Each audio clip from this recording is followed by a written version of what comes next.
Election आले मग काय वाटतंय कोण निवडून येईल? काय नाही पब्लिकवर आहे बाळा. पब्लिकवर आहे. त्याच्या- मग काय? तरी वारं कोणाच वाटतंय तुम्हाला जास्त आहे? आधी कोण निवडून येईल असं वाटतंय तुला? काय कोण निवडून कोण येईल? मी काय देवा घरची का बाळा. तुम्ही मतदान वगैरे कोणाला करणार?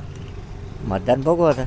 ऐकून घे, मला जे करायचंय ते मतदान त्याला करीन. मी कुणाला सांगू बी शकते नाही आणि ऐकू बी शकते नाही. केलं पाहिजे किंवा विकास कामं काय केले पाहिजे? काय काय त्यांचे त्यांनी ठरवावं लागतं. आम्ही काय सांगायचं म्हाताऱ्या माणसाने का. रोज रोज पाणी भेटलं पाहिजे असं मला वाटतंय. मी काय म्हणते एक खंड आणते आणि पिते.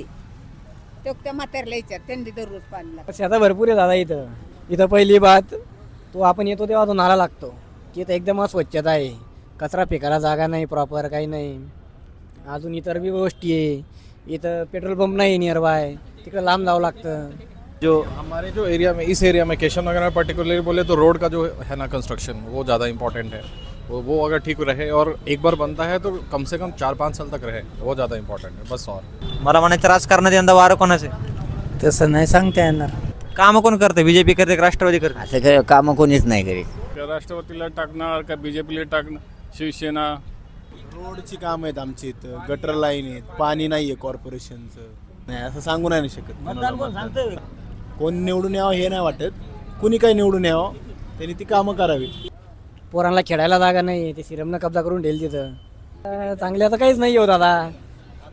बरं निवडून कोण येईल असं वाटतंय तुम्हाला? सांगता नाही येणार आताच नाही सांगता येणार. लोकांनी अपेक्षा आहे आता पण प्रत्येक वेळी अपेक्षा भंग होता. आता यावेळेस बघू, आता एक वेळेस अजून एक चान्स देऊन बघू अपेक्षांचा. बघू मग आता ह्या चान्स कोणाला द्यायचे यंदा? राष्ट्रवादी.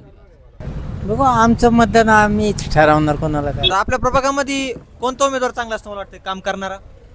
उमेदवार सगळेच चांगले आहेत, ते चांगल्या पद्धतीने काम करतात आणि निश्चितच ज्या उमेदवाराला निवडून द्यायचं ते निश्चितच चांगल्या मनाने निवडून देतील. लोकल का तो मुझे इलेक्शन का नहीं पता. जनरली अगर बीजेपी के कैंडिडेट हैं तो मुझे बीजेपी से है उम्मीद है, बीजेपी से. सगळ्या पक्षाचीच कामं चांगली आहेत. माझं असं मत आहे की राष्ट्रवादी काँग्रेस पक्ष चांगल्या पद्धतीने काम करू शकतो.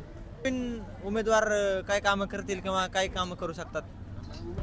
पाणी, शिक्षण, आरोग्य आणि ह्याच्यावरती त्यांनी जास्तीत जास्त काम करायला पाहिजे. पुण्यात जास्त समस्या म्हटलं तर ट्रॅफिकचं आहे, याच्यावरती पण त्यांनी काम करायला पाहिजे. लावली पाहिजे पोरांना चांगल्या ठिकाणी, काय लावली पाहिजे. हे करा पण चांगलं करा. पुरुषोत्तम अण्णा धारवडकर असतील, अजिताबा गुले असतील, शिवानी आपले तुपे असतील, चांगल्या पद्धतीने काम करतील. तर ही कामं करतील का असं मला वाटते? नक्कीच ते चांगल्या पद्धतीने काम करतील. तर नवीन ऐका की हे कोण निवडून येईल वगैरे काय? कॉर्पोरेशन मध्ये आत्ता गेलो. हां बरेच कामं आहेत. पूर्वीची कामं आहेत. हां बरोबर. बरेच कामं आहेत. रस्ता चौडीकरण आहे, नाली नाही आहे, पाणी नाही आहे. एक तर इलेक्शन 7 ते 8 वर्षानंतर लागलेले बरीच कामं पेंडिंग आहे तिथली ग्रामीण भागातली. कॉर्पोरेशनचं पाणी नाही आहे, मेन मुद्दा पाण्याचा. परत रोड नाही आहेत आणि गटर लाईन नाही आहे, ड्रेनेज वगैरे. त्या 3-4 गोष्टी झाल्या बस. नवीन उमेदवाराने आपल्या प्रभागात काय काय कामं केली वाटत पाहिजे? कुणीच करणार नाही. काय कामं काय करायची ते सांगा. काय काम करणार नाही करणार, आमची हाय ती मंजुरी आम्हाला आहे. कुणी निवडून आलं तरी ते कामं करावं असं वाटते. मला काय वाटत नाही बाबा. मी काय तसं त्यात आम्ही इथले नाहीत ना. नाही सांगता येणार मला. उशीर झालाय मला. जाऊ दे बाबा. त्यांना नोकरी लावलं पाहिजे. पाणी रस्ता पुरवठा कुठं नसेल तर त्या ठिकाणी दिलं पाहिजे.